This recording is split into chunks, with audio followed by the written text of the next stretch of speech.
नमस्कार दोस्तों, मैं डॉक्टर कुणाल आज आप सभी के सामने प्रस्तुत हूँ आयुर्वेद का एक अन्य विषय लेकर, जिसका नाम है पदार्थ। तो क्या है पदार्थ? पदार्थ का लक्षण क्या है? पदार्थ की संख्या क्या है? और पदार्थ की फर्दर क्लासिफिकेशन क्या है? इस विषय में आज हम बात करेंगे। दोस्तों, पदार्थ शब्द दो शब्दों के मेल से बना है, पद प्लस अर्थ। पद का अर्थ है शब्द, अर्थ का अर्थ है वह वस्तु जिसकी तरफ शब्द इंगित कर रहा है या इंद्रिय का विषय। पदस्य अर्थः पदार्थः। तो दोस्तों, पदार्थ का लक्षण क्या है? दोस्तों, पदार्थ का लक्षण आचार्य चक्रपाणि ने चरक संहिता की टीका में बताया है। गणनाम अपि पदार्थानाम अस्तित्व, अभिधेयत्व, ज्ञेयत्वानि। अर्थात पदार्थ के तीन लक्षण हैं, अस्तित्व, अभिधेयत्व और ज्ञेयत्व। अस्तित्व क्या है दोस्तों? अस्तित्व जो है, इसका अर्थ है एग्जिस्टेंस, यानी कि वस्तु की सत्ता। जिसकी सत्ता हो उसे पदार्थ कहा जा सकता है। अभिधेयत्व का अर्थ है नेमेबिलिटी, यानी कि नामकरण। जिस वस्तु का नाम रखा जा सके उसे पदार्थ कहा जा सकता है। ज्ञेयत्व का अर्थ है नोवेबिलिटी, जिसे जाना जा सके उस वस्तु को पदार्थ कहा जाता है। तो दोस्तों, इस प्रकार से पदार्थ के तीन लक्षण बताए हैं। इसके उपरांत हम आते हैं पदार्थ की संख्या पर। दोस्तों, आचार्य चरक ने चरक संहिता में कहा है, द्विविधम एव खलु सर्वम सत च असत च। अर्थात दो प्रकार के पदार्थ हैं, सत और असत। सत पदार्थ का अर्थ है भाव पदार्थ, अर्थात जिनकी सत्ता है।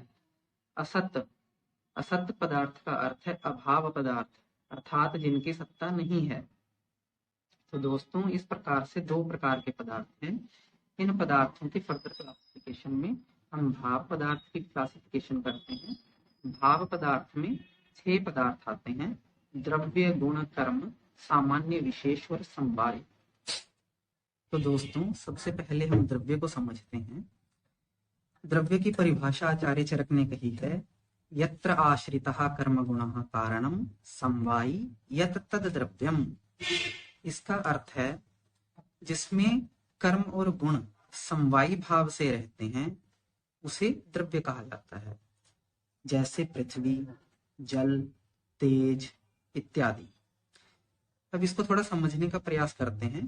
देखिए मित्रों, कोई भी वस्तु को द्रव्य तब कहा जा सकता है जब उसमें जो गुण और कर्म हैं वे इस प्रकार से रहें कि यदि उनसे गुण और कर्म को अलग कर दिया जाए तो द्रव्य भी समाप्त हो जाए।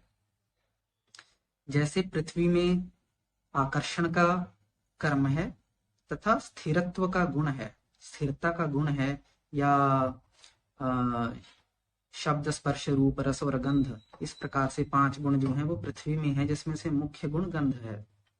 तो दोस्तों, इसे पृथ्वी का इससे हम पृथ्वी द्रव्य को समझ सकते हैं। एक गुण, इसके परिभाषा में आचार्य चरक ने कहा है, समवायितु निचेष्टः कारणम गुणः। अर्थात जो स्वयं निचेष्ट और गुण रहित है परंतु द्रव्य में समवायी भाव से रहता है उसे गुण कहा जाता है, जैसे रूप, रस, विभाग इत्यादि। यह स्वयं गुण रहित और निष्क्रिय है। इसे समझने का प्रयास करते हैं। गुण का स्वयं का कोई गुण नहीं होता, गुण स्वयं किसी कर्म को नहीं करता, इसलिए यह गुण रहित और निचेष्ट है।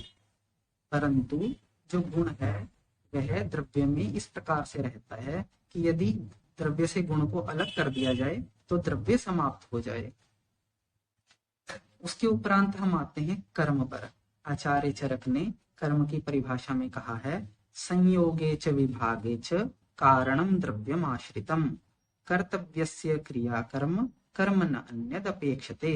अर्थात जो संयोग और विभाग में कारण है और द्रव्य के आश्रित रहता है उसे कर्म कहा जाता है, जैसे आकुंचन, प्रसारण, ऊर्ध्वगमन, अधोगमन इत्यादि।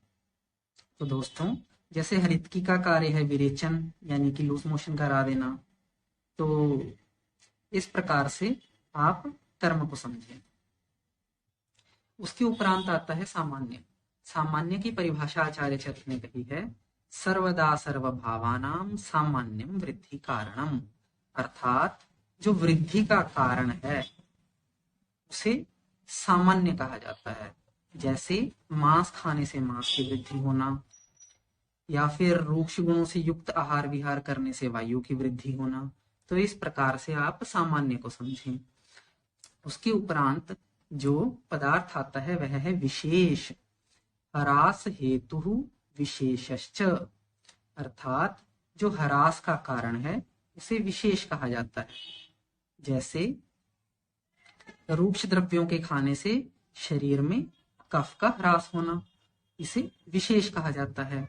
सबसे अंत में आता है समवाय।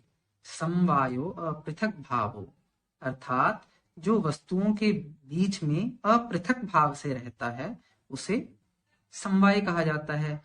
जैसे अग्नि में दाहकता का रहना, जल में शीतलता का रहना इत्यादि। तो मित्रों, इस प्रकार से भाव पदार्थों का वर्णन कर दिया गया है। दोस्तों, अब हम बात करते हैं अभाव पदार्थ पर। अभाव पदार्थ का अर्थ है जिसकी सत्ता नहीं है, उसे अभाव कहा जाता है। तो दोस्तों, अभाव पदार्थ दो प्रकार के हैं, संसर्गाभाव और अन्योन्याभाव।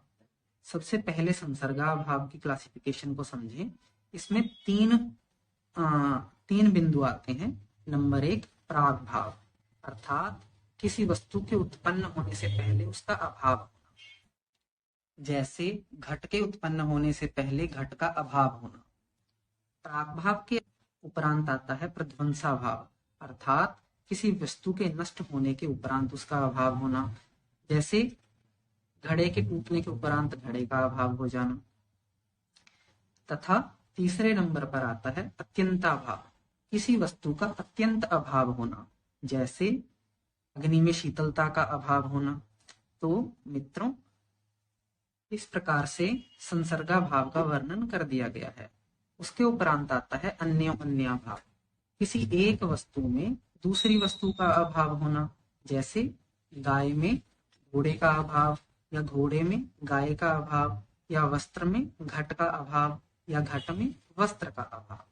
इस प्रकार से दोस्तों, आज हमने आपको पदार्थ के विषय में बताया तथा उसकी क्लासिफिकेशन के विषय में बताया, परिभाषाओं के विषय में बताया। धन्यवाद मित्रों। इस वीडियो को ज्यादा से ज्यादा शेयर करें ताकि अधिक से अधिक लोगों तक आयुर्वेद के जो मूल सिद्धांत हैं वे पहुंच सके। धन्यवाद।